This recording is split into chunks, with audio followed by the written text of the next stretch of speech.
Bismillahirrahmanirrahim. Assalamualaikum warahmatullahi wabarakatuh. Alhamdulillahi rabbil alamin wa bihi nasta'in ala umuri dunya waddin. Allahumma salli wa sallim wa barik ala sayyidina maulana Muhammad al-fatih lima ughliq wal khatim lima sabaq nasiril haqq bil haqq wal hadi ila siratikal mustaqim وعلى آله وصحبه حق قدره ومقداره العظيم في كل لمحة ونفس وعدد ما وسع علم الله. رب اشرح لي صدري ويسر لي أمري واحلل عقدة من لساني ويفقه قولي. سبحانك لا علم لنا إلا ما علمتنا إنك أنت العليم الحكيم. ثم أما بعد. Tuan-tuan, puan-puan, sidang pendengar yang dikasihi Allah Subhanahu wa taala, alhamdulillah, pada pagi ini kita akan meneruskan lagi pengajian kitab, iaitu kitab Fathul Mu'in binaqdi Kitabil Arba'in karangan Al-Allamah Sayyid Abdullah bin Siddiq Al-Ghumari rahimahullahu ta'ala. Jadi seperti yang kita jelaskan pada setiap ketika sebelum memulakan kitab, bahawasanya kitab ini, iaitu kitab Fathul Mu'in ini, adalah satu kitab yang menghuraikan bagaimanakah cara ataupun metodologi yang telah digunakan oleh para alim ulama daripada kalangan ahli sunnah wal jamaah untuk memahamkan hadis-hadis yang kita panggil sebagai hadis-hadis mutasyabihat. Hadis-hadis mutasyabihat iaitu hadis-hadis yang membawa makna yang sama-sama, membawa makna yang tidak jelas, yang sukar untuk kita fahami. Ya. Jadi kebanyakan hadis-hadis ini adalah terdiri daripada hadis-hadis yang seolah-olah menunjukkan bahawa Allah Subhanahu wa taala mempunyai anggota badan seperti makhluk. Ya, banyak hadis-hadis yang kita dah baca sebelum ni. Dan banyak juga hadis-hadis yang kita telah kupas bagaimana cara untuk memahami hadis-hadis tersebut. Jadi kebanyakan hadis-hadis mutasyabihat ni maksudnya hadis-hadis yang seolah-olah Allah Subhanahu wa taala ada sifat-sifat seumpama sifat-sifat makhluk. Sebelum ni kita pernah membaca tentang bagaimana kita nak faham satu hadis yang menyatakan seolah-olah Allah taala ada mata. Ada hadis yang seolah-olah Allah taala itu mempunyai tempat, iaitu di langit. Bagaimana untuk kita faham hadis yang seolah-olah Allah Subhanahu wa taala ada jari, ada tangan dan sebagainya. Alhamdulillah, kita telah kongsikan, kita telah bacakan daripada kitab ini dan kita telah membacakan huraian pengarang kitab Syekh Abdullah Ghumari untuk bagaimana kita nak faham hadis-hadis ini. Kerana apabila kita memahami hadis-hadis tersebut bukan dengan metodologi yang telah dijelaskan oleh para alim ulama, maka itu menyebabkan kita boleh tersasar daripada sudut akidahnya. Wal'iyadu billah. Ya, boleh menyebabkan seseorang itu tersasar daripada metodologi ahli sunnah wal jamaah. Kerana kita ahli sunnah wal jamaah, aliran Asy'ariyah dan juga Al-Maturidiyah, sangat jelas di dalam dan sangat tegas di dalam menyatakan bahawa tidak boleh sama sekali menisbahkan kepada Allah Subhanahu wa taala satu sifat yang merupakan sifat khusus bagi makhluk. Sesungguhnya Allah Subhanahu wa taala tidak boleh sama sekali diletakkan, dinisbahkan satu sifat yang merupakan sifat makhluk. Ya, sifat makhluk, sifat Allah, Allah Subhanahu wa taala tidak boleh dinisbahkan dengan sifat makhluk. Dan golongan yang menisbahkan sifat makhluk ni kepada Allah Subhanahu wa taala, ya, yang mana mereka menganggap Allah Subhanahu wa taala mempunyai jisim, seperti makhluk ni ada jisim, mereka menganggap Allah juga ada jisim. Ini golongan mujassimah kita panggil.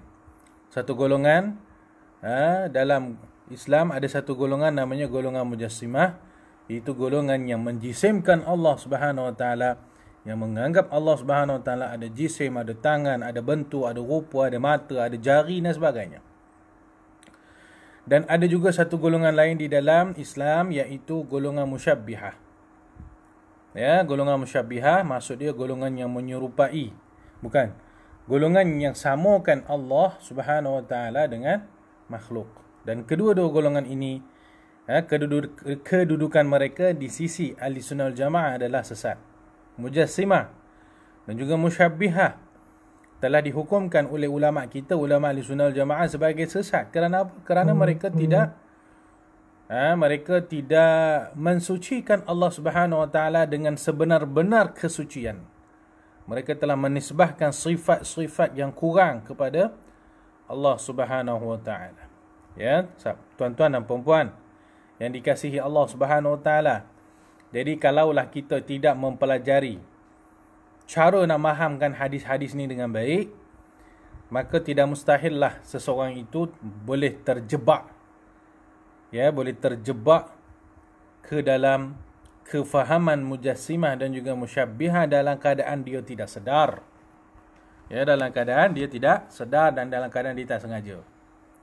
Jadi nak mesti kena ada satu ilmu pengetahuan tentang bagaimana nak memahami hadis-hadis tersebut, supaya tidak terselewenglah kepahaman kita terhadap hadis-hadis mutasyabihat sebagaimana terselewengnya akidah ramai orang, bukan ramai orang, sebahagian orang, kerana tersalah di dalam memahami hadis-hadis ini.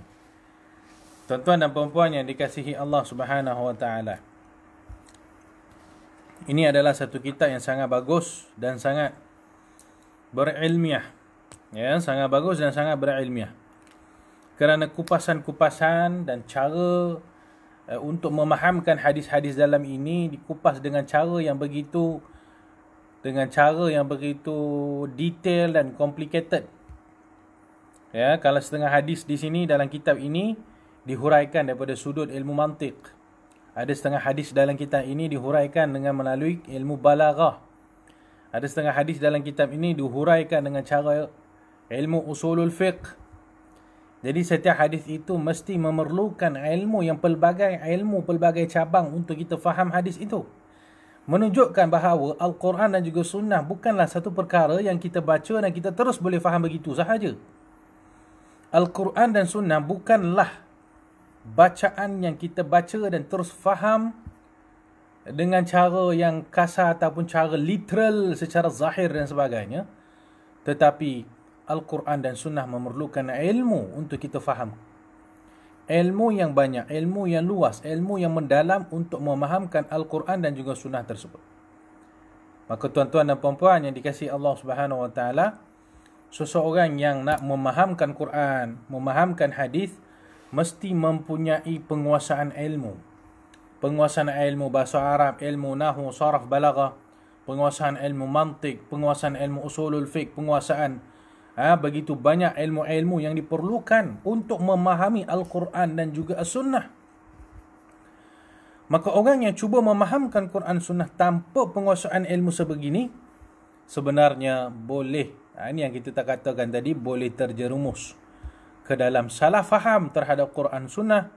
Kalau salah faham itu sekadar masalah kecil tak apa. Bagaimana kalau dia salah faham tentang masalah-masalah akidah? Bagaimana kalau dia salah faham tentang perkara-perkara yang usul, yang pokok di dalam Islam? Maka itu sangat berbahaya, sangat berbahaya. Justru dalam kitab ni, Masya Allah Tabarakallah, kita diajarkan untuk bagaimana nak memahami hadis-hadis Nabi sallallahu alaihi wasallam melalui gabungan ilmu-ilmu seumpama ilmu nahwu, sarf, balaghah, mantik, usulul fiqh, qawaid fiqhiyah, ilmu hadis, ilmu tafsir, ulum Quran dan sebagainya. Saya tengok ini adalah salah satu kelebihan kitab ini. Masya Allah Tabarakallah, satu rezeki buat kita kalau kita dapat mempelajari kitab ini dengan baik.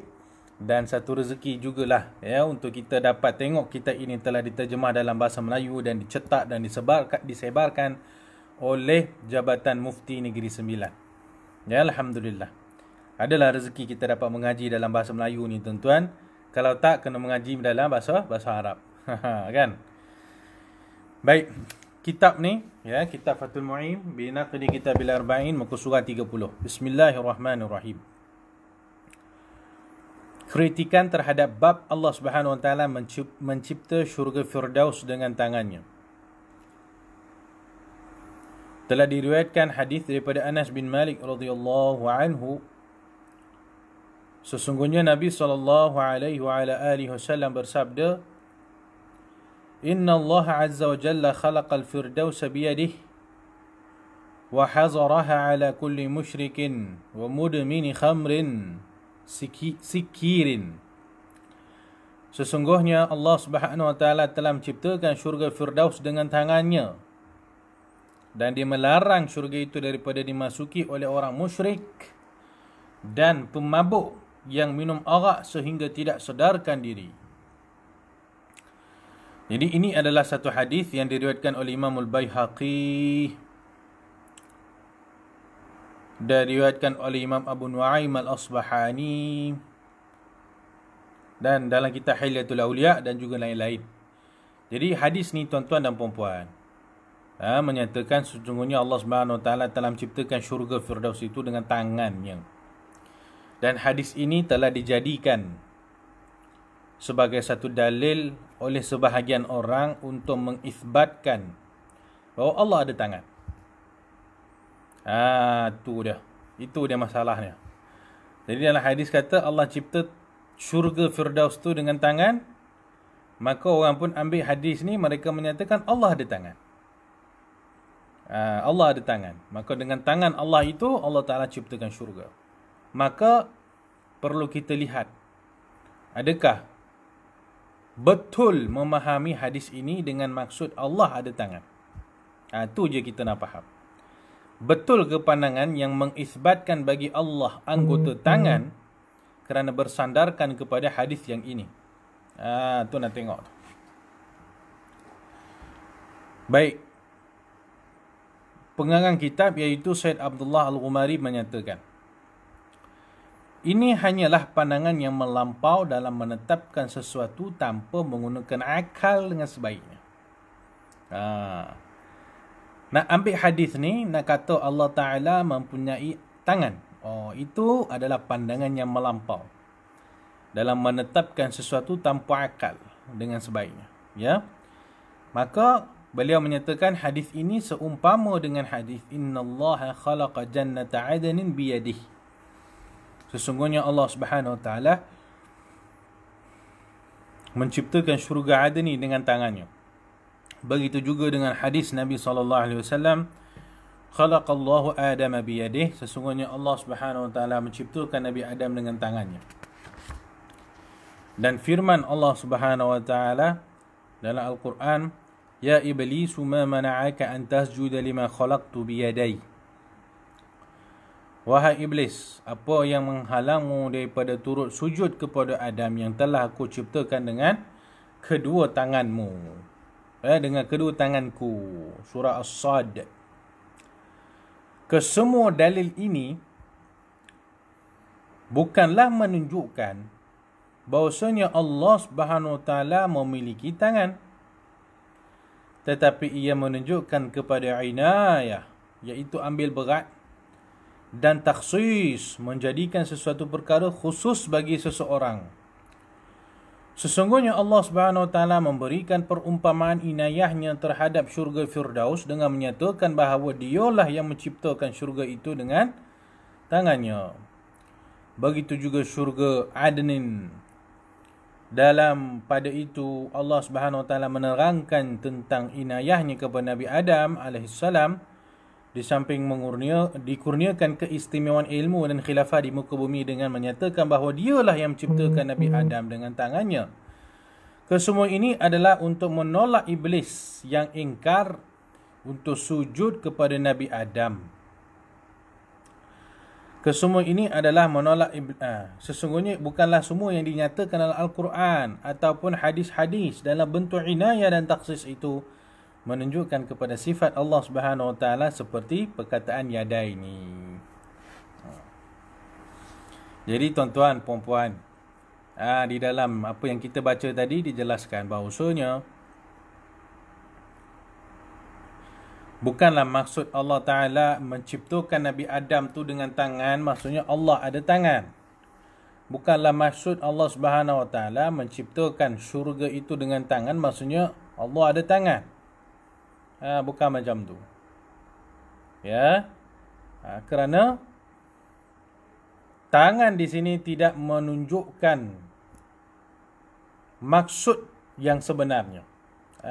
Itu dia. Jadi tangan yang dimaksudkan dalam hadis dan juga Al-Quran di sini bukan tangan yang kita faham secara zahir, secara literal. Tetapi ada maksud lain daripada maksud tangan ini. Betul ke tangan ini boleh membawa maksud lain, tuan-tuan dan puan-puan? Boleh ke kita kata Allah dah sebut dah bahawa Allah menciptakan Nabi Adam dengan tangan. Allah dah menciptakan syurga Firdaus dengan tangan. Tapi kita kata maksud tangan di sini bukan maksud dia seperti yang kita faham secara literal. Maksud dia lain. Boleh ke kita cakap macam tu? Jawapannya sudah pasti boleh. Kerana apa, tuan-tuan dan puan-puan? Kerana kalimat tangan, walaupun dalam bahasa Melayu pun, tangan itu memiliki makna yang pelbagai. Kita mesti kena setuju juga. Kita tidak boleh menyangkal bahawasanya tangan dalam bahasa Melayu pun membawa beberapa makna yang tidak sama. Seperti contoh, kalau kita kata dalam bahasa Melayu kita kata, ini budak ni saya besarkan dia dengan tangan saya sendiri. Ni kita cakap dekat seorang budak, mungkin kita menjaganya, membelanya, memberi makan, menjaganya elok-elok daripada kecil. Kemudian kita kata, ni budak ni saya besarkan dia dengan tangan saya sendiri tu. Saya besarkan dia dengan tangan saya sendiri. Apa maksud kata-kata kita? Saya besarkan dia dengan tangan saya sendiri. Adakah memang kita besarkan dengan tangan kita ni? Besarkan dia dengan tangan kita ni? Itu adalah satu kinayah. Satu kinayah, maksudnya satu kiasan nak menunjukkan bahawa kitalah yang benar-benar secara khusus yang telah menjaga seorang ini sampai dia menjadi besar. Itu maksudnya saya yang membesarkan si fulan ini dengan tangan saya. Tu dia. Dan jadi dalam bahasa Melayu pun kalimat tangan tu boleh membawa beberapa makna yang tidak semestinya makna tangan. Betul ya? Sama juga kalau kita tengok contoh dalam satu hadis Nabi SAW. Kalau dalam bahasa Melayu kita faham tangan ni tak semestinya tangan. Dalam bahasa Arab pun begitu juga, tuan-tuan dan puan-puan. Dalam bahasa Arab pun begitu juga. Kerana kalimat yadun ni maksud dia tangan lah. Dalam bahasa Arab tangan. Yadun ni dalam bahasa Arab, kalimat yadun ini mempunyai makna yang banyak juga dalam bahasa Arab. Tu dia. Saya bagi satu contoh nak bagi senang faham. Betul ke yadun ini mempunyai makna yang banyak, yang tidak semestinya membawa makna literal bahawa tangan tu? Saya membawakan hujah saya. Buktinya dalam satu hadis Rasulullah SAW pernah bersabda, "Man ra'a minkum munkaran falyughayyirhu biyadihi." Nabi SAW pernah bersabda, barang siapa daripada kalangan kamu yang melihat kepada kemungkaran, hendaklah dia mencegah kemungkaran itu dengan yadihi, dengan tangan dia. Sahabat-sahabat sekalian, apa maksud tangan dalam hadis Nabi ni? Bila Nabi kata kita kena cegah kemungkaran dengan tangan, apa maksud hadis ini, tuan-tuan dan puan-puan? Adakah maksudnya bila kita melihat kemungkaran, kita pergi dekat orang yang membuat kemungkaran itu, kita tampar dia, kita pukul dia, kita tumbuk dia? Kan guna tangan, Nabi suruh guna tangan kan? Cegah maksiat itu guna tangan. Boleh tak kita faham gitu? Tak boleh, tuan-tuan dan puan-puan. Sebab maksud tangan di situ kita pun faham, kita pun jelas. Bukan maksud dia anggota tangan. Tapi maksud dia adalah, alhamdulillah ada yang menjawab di sana. Ya, sahabat saya Al-Fadhil Ustaz Afiq menjawab. Yang dimaksudkan tangan dalam hadis Nabi ini adalah kuasa. Kuasa. Maksudnya barang siapa yang melihat kepada kemungkaran, maka hendaklah dia mencegahnya dengan tangan dia, maksudnya dengan kuasa yang ada pada diri dia. Dengan kuasa yang dia pegang. Kuasa yang ada pada tangan dia. Maka Nabi kata tangan. Nabi tak kata kuasa.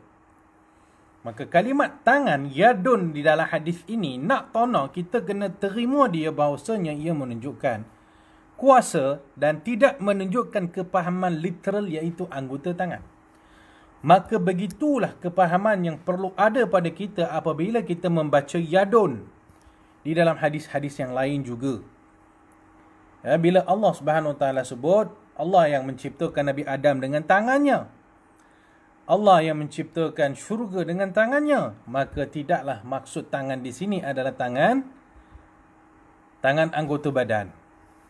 Tapi maksud tangan di sini adalah khususiyat, keistimewaan dan juga mengambil berat.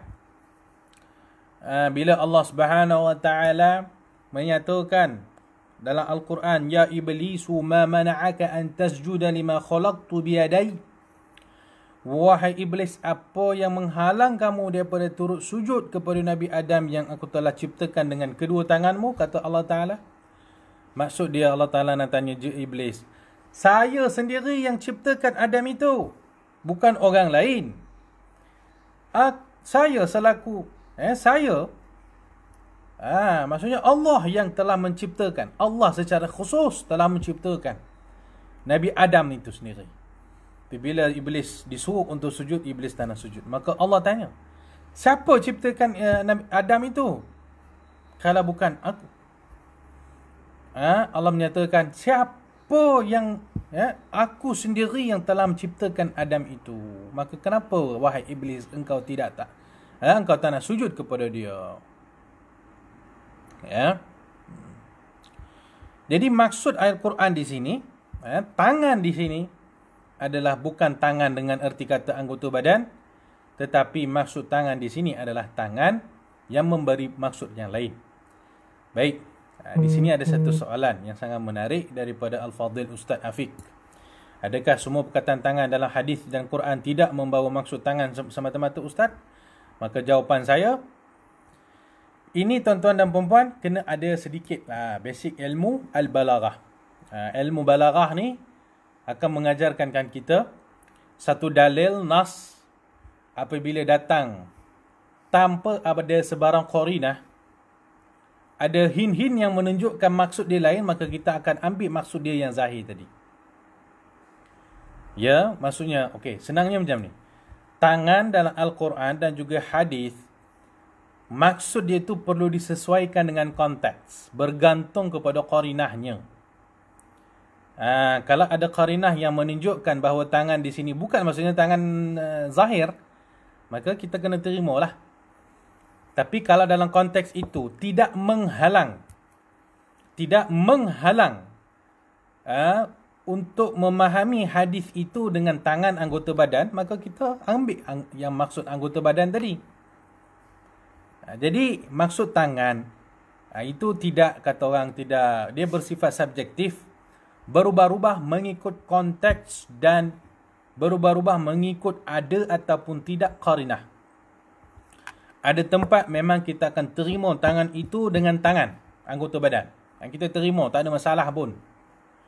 Tapi ada tempat kita tidak akan menerima tangan itu dengan maksud erti kata tangan literal anggota badan, kita tak akan terima. Jadi kedua-duanya bergantung secara kepahaman kita secara konteks dan juga secara ilmu balaghah kita lah, iaitu tentang kewujudan qarinah. Okey, apa yang menyebabkan kita perlu memahami di sini tak boleh faham tentang tangan anggota badan? Kenapa kita tak boleh faham hadis-hadis dan juga ayat Quran yang kita bacakan tadi dengan maksud tangan betul? Apa yang menghalang kita daripada memahami itu adalah tangan anggota badan. Yang menghalang kita adalah, tuan-tuan dan puan-puan, Kalau kita memahami bahawasanya Allah mempunyai tangan seperti tangan anggota badan, itu mencampakkan diri seseorang itu dalam kancah tajsim dan juga tashbih. Sedangkan telah ijma' ulama bahawasanya Allah Subhanahu Wa Taala tidak boleh dinisbahkan dengan apa-apa sifat makhluk. Dan apa lagi yang menghalang kita daripada faham ayat-ayat Quran dengan hadis tadi itu dengan anggota badan zahir, itu yang menghalang kita adalah firman Allah Ta'ala sendiri dalam Al-Quran, laisa kamithlihi syai' wa huwas sami'ul basir. Sesungguhnya Allah tidak serupa dengan sesuatu apa pun. Tidak ada sesuatu pun yang serupa dengan Allah Subhanahu Wa Ta'ala. Maka Allah Subhanahu Wa Ta'ala tak boleh serupa dengan makhluk. Yang ada tangan ni adalah makhluk. Allah tidak boleh serupa dengan makhluk. Ya, Allah Subhanahu Wa Ta'ala tidak boleh serupa dengan makhluk. Maka firman Allah Subhanahu Wa Ta'ala tadi, laisa kamithlihi syai'un wa huwas sami'ul basir. Ya, itu satu ayat Al-Quran yang menghalang kita daripada memahami anggota badan ni ataupun tangan-tangan ni sebagai tangan anggota badan. Itu ya yang kita kena faham. Ya, kita perlu jelas. Jadi sahabat-sahabat yang sedang mendengar, kalau ada apa-apa soalan, boleh tanya dekat ruangan komen dekat Facebook tu. Boleh tanya ataupun nak bincang ataupun tak setuju, boleh komen di bawah tu, tak ada masalah. Ya, kita gunakan style muzakarah berbincang. Ya, kalau ada yang tak setuju boleh komen ke bawah, kita tengok. Kalau saya salah, maka saya akan tarik balik apa yang saya katakan, saya akan minta maaf. Ya. Jadi ada apa-apa kita boleh berinteract dengan di ruangan komen tu ya. Baik. Kemudian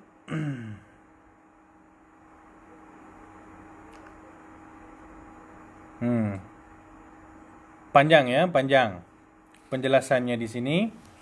Kita baca sikit lagi. Di samping itu, lafaz al-yad juga terdapat dalam Al-Quran dalam bentuk mufrad, musanna dan juga jama'. Mufrad, musanna, jama' mungkin kita faham, kita tahu dah. Mufrad maksud dia adalah ni singular. Mufrad adalah satu, singular. Kemudian musanna adalah dua, jama' adalah plural, banyak. Maksudnya kalimat yad, tangan, dalam Al-Quran datang dalam bentuk satu tangan. Ada kalanya datang bentuk dua tangan. Ada yang datang dalam bentuk tiga tangan dan lebih lagi. Ya, plural. Contoh, dalam Quran Allah Subhanahu Wa Taala berfirman, yadullahi fawqa aydihim. Tangan Allah di atas tangan-tangan mereka. Tangan Allah di atas tangan-tangan mereka, maksudnya plural, satu tangan saja di sini. Yadun ya, yadullah, yad, satu tangan. Dalam ayat Al-Quran, bal yadahu mabsutatani. Ini surah Al-Ma'idah. Dalam surah Ma'idah Allah Subhanahu Wa Taala berfirman, bal yadahu mabsutatani, dan bahkan kedua tangan Allah sentiasa terbuka. Tadi kata satu tangan Allah, yadullah, satu tangan. Kat sini kata dua tangan Allah terbuka. Yadahu, ya, dua tangan, musanna. Kemudian dalam firman Allah yang lain, surah Yasin, awalam yarau anna khalaqna lahum mimma amilat aydina. Tidakkah mereka melihat dan memikirkan bahawa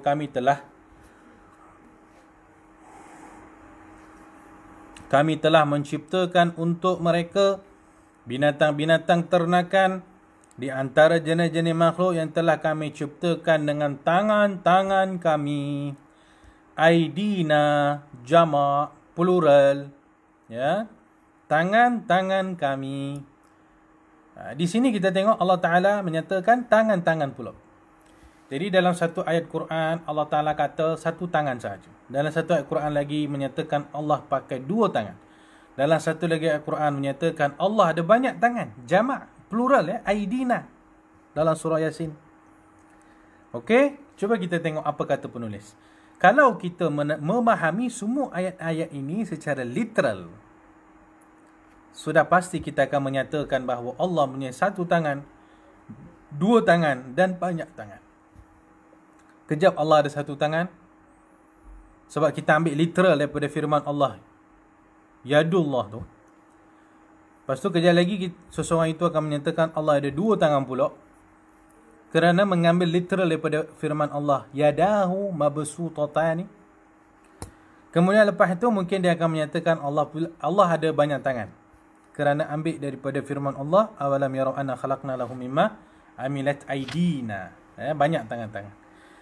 Jadi kalaulah diambil secara literal kalimat tangan itu, maka pastinya berlaku perselisihan, keserabutan. Kejap Allah satu tangan, kejap Allah ada dua tangan, kejap Allah ada banyak tangan. Wal'iyadu billah. Ya. Kesemua ini adalah batil. Maksudnya memahami bahawa Allah ada satu tangan, ataupun Allah ada dua tangan, ataupun Allah ada banyak tangan, semua ini adalah batil belaka.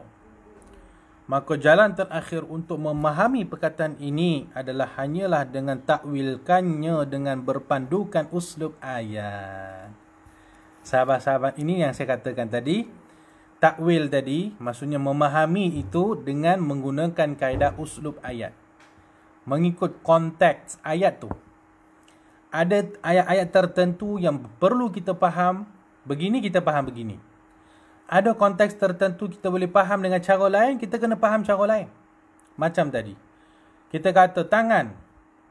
Ada tempat kita kena faham tangan itu dengan cara kuasa, kekuasaan Allah Subhanahu Wa Taala. Ada tempat kita kena faham tangan itu bukan dengan kekuasaan, tetapi khusus, takhsis dan juga inayah. Takhsis dengan inayah maksudnya ambil berat dan juga khusus bagi Allah Subhanahu Wa Taala. Ada tempat mungkin kita kena fahamkan tangan maksudnya adalah pengawasan Allah Subhanahu Wa Taala. Jadi kita memahamkan kalimat tangan itu dengan kepahaman yang berbeza mengikut konteks ayat dan kesesuaian uslub ayat. Maksudnya kita tidak bersifat jamid. Kita tidak bersifat jamid maksudnya kita tak beku sangat. Kita kata macam ni lah, tak boleh lah, benda-benda lain tak boleh. Kita tidak macam tu. Ya, sesungguhnya setiap perkataan dalam Quran itu mesti dipahami dengan cara uslub, dengan ibarat dia, dengan siaq. Dalam bahasa Arab kita panggil siyaqul ayah. Siyaqul ayah. Ya, siyaqul jumlah. Jadi ini kata pengarang kitab. Maka jalan terakhir untuk memahami al-yad dalam Al-Quran, dalam hadis ini, dengan hanyalah mentakwilkannya dengan berpandukan kepada uslub ayat. Oleh kerana itu, ada kalanya kita mentakwilkannya dengan al-qudrah, kekuasaan. Ada kalanya dengan an-ni'mah, iaitu ni'mat. Dan ada kalanya dengan inayah, pemeliharaan. Dan begitulah seterusnya. Maksudnya kita akan, ini juga sebenarnya membawa jawapan kepada soalan yang ditanyakan tadi. Ustaz, adakah semua perkataan tangan dalam hadis dan Quran tidak membawa maksud tangan semata-mata? Maka di sinilah jawapan dia. Maksudnya kita akan takwilkan tangan itu kepada makna yang berbeza-beza. Ya. Begitulah seterusnya. Kita tidak mempunyai jalan lain selain mentakwilnya. Walaupun mereka yang melampau di kalangan Mu'attilah mendakwa ini adalah menafikan sifat-sifat Allah. Hanya Allah Subhanahu Wa Taala sahaja yang memberikan petunjuk. Baik. Di sini ada satu lagi soalan daripada Ustaz Afiq. Barakallahu fikum. Orang awam boleh ke takwil mengikut kefahaman sendiri, Ustaz? Boleh tak kita ikut faham kita sendiri, takwil ayat ni, takwil ayat tu? Maka ini adalah perkara yang dilarang sama sekali. Ya, mentakwil ikut suka hati itu adalah perkara yang dilarang sama sekali. Bahkan mentakwil dalam keadaan tidak layak untuk mentakwil itu adalah satu pintu yang menuju kepada kesesatan. Ya, jadi orang awam tidak boleh sama sekali takwil ikut kepahaman kita sendiri. Pentakwilan kita mesti berpandukan berpentakwilan para alim ulama. Semua yang kita bacakan tadi, ada kalanya kita takwil dengan al-qudrah, kekuasaan. Siapa yang takwil begitu? Itu para ulama tafsir dalam kitab-kitab tafsir mereka. Ada kalanya kita takwil dengan nikmat. Siapa yang mentakwil yadun tu dengan nikmat? Itu pastinya para alim ulama, para ulama tafsir. Bukan orang biasa yang faham begitu. Ada kalanya tangan ditakwilkan dengan inayah, pemeliharaan. Siapa yang memahamkan begitu? Itu ulama-ulama kibar daripada kalangan ulama mufassirin, bukan orang-orang biasa. Jadi kita wajib mentakwil ini berdasarkan apa yang telah diajarkan para ulama. Sidang pendengar yang dikasihi Allah Subhanahu Wa Taala. Tadi kita kata tadi, takwil mesti berpandukan kepada konteks ayat, uslub ayat. Soalan dia, orang awam faham ke konteks ayat ataupun uslub ayat itu macam mana? Orang awam yang mungkin bahasa Arab pun tidak belajar, nahu saraf, balaghah tak pernah belajar, ilmu mantik, ilmu usul fiqh pun belum tentu kuasai. Adakah mereka mampu untuk memahami konteks satu-satu ayat Al-Quran ataupun hadis? Saya rasa mustahil lah. Mustahil lah. Bukankan orang awam, ustaz-ustaz yang berilmu pun belum tentu mampu memahami satu ayat Al-Quran dan juga hadis dengan cara yang paling tepat berdasarkan konteks ayat. Ustaz-ustaz macam saya sekalipun belum tentu mampu, tuan-tuan dan puan-puan. Justru orang yang tidak memiliki ilmu bahasa Arab, ilmu itu, ilmu mantik, ilmu usul fiqh dan sebagainya, tidak boleh untuk mentakwilkan ayat Al-Quran itu sendiri. Kerana apa? Kerana tidak mempunyai ilmu. Jadi takwil ni mesti melibatkan ilmu yang banyak, termasuk ilmu asbabun nuzul, termasuk ilmu nasikh wal mansukh, termasuk ilmu bahasa Arab, ilmu nahwu, sarf, balaghah. Macam-macam ilmu lah yang diperlukan untuk memahami satu-satu ayat Al-Quran. Apabila orang-orang yang tidak mempunyai ilmu suka hati nak mentakwil sana, mentakwil sini, maka terbukalah pintu-pintu kesesatan. Ya, macam-macam benda sesat kita jumpa pada dunia hari ini adalah kerana berdasarkan banyak takwil-takwil yang sesat. Kan? Contoh. Ada satu contoh takwil yang sesat. Ada setengah orang dia kata kami ni tak perlu sembahyang. Wah, kenapa kamu ni tak perlu sembahyang? Sebab dalam Quran Allah Ta'ala kata wa aqimus solata lidzikri.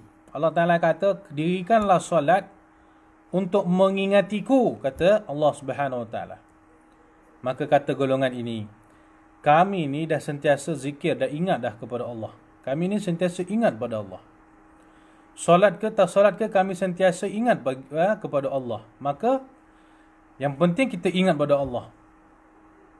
Jadi tak payah sembahyang pun tak apa, yang penting ingat pada Allah. Allah Ta'ala kata solat itu supaya kita ingat kan. Kalau dah memang ingat, maka tak payah solat. Tu tengok contoh takwil yang sesat. Nak lagi contoh takwil sesat? Banyak tuan-tuan dan puan-puan. Ya, banyak contoh-contoh takwil sesat. Ya, ada satu golongan aliran, nama dia aliran Al-Qadiani. Aliran Qadiani daripada India. Dan aliran ini telah difatwakan oleh ulama ahli sunnah seluruh dunia bahawa Qadiani ini adalah sesat. Salah satu contoh kesesatan Qadiani ini adalah mereka mendakwa bahawa syekh mereka mendakwa syekh mereka ni, nama dia Ahmad Ghulam Qadiani ni, mereka mendakwa syekh mereka ni adalah Nabi. Syekh mereka ni Nabi. Ahmad Ghulam Qadiani ni dikatakan, dipercayai bahawa beliau ni Nabi. Pengikut dia percaya dia itu Nabi. Jadi bila kita tanya, macam mana syekh kamu tu boleh jadi Nabi? Padahal kan dalam hadis Nabi SAW telah menyatakan ana khatamun nabiyyin, saya adalah penutup bagi para nabi-nabi.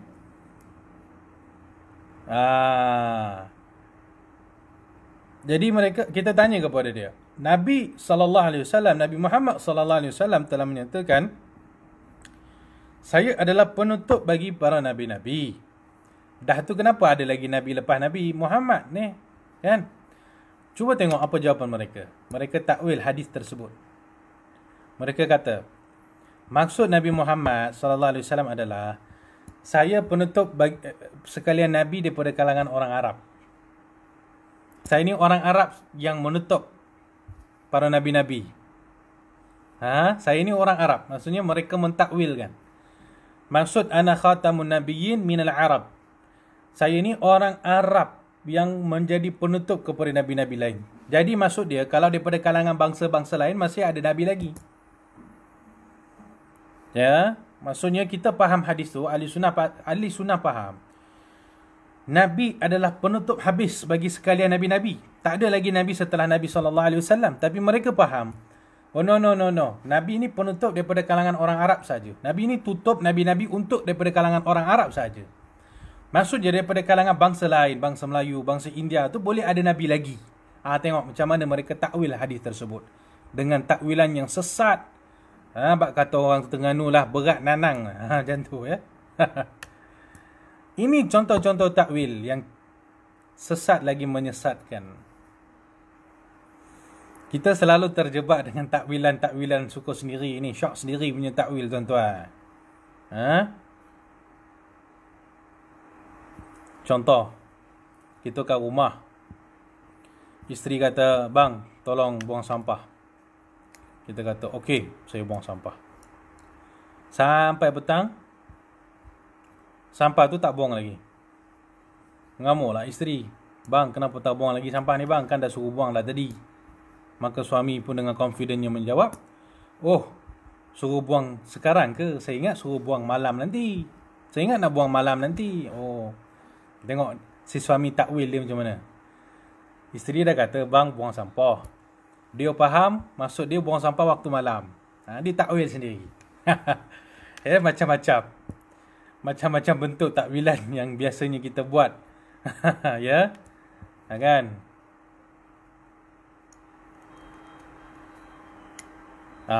Macam-macam takwilan ya. Tu. Banyaklah contoh kita boleh bagi. Contoh kita tengah makan dengan kawan-kawan.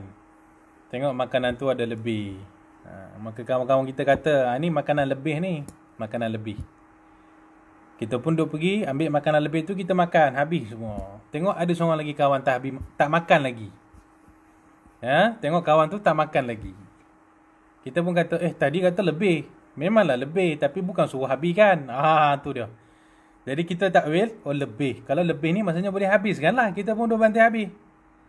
Kan? Jadi semuanya adalah takwilan. Takwilan kita sendiri yang belum tentunya betul ya, tuan-tuan dan puan-puan.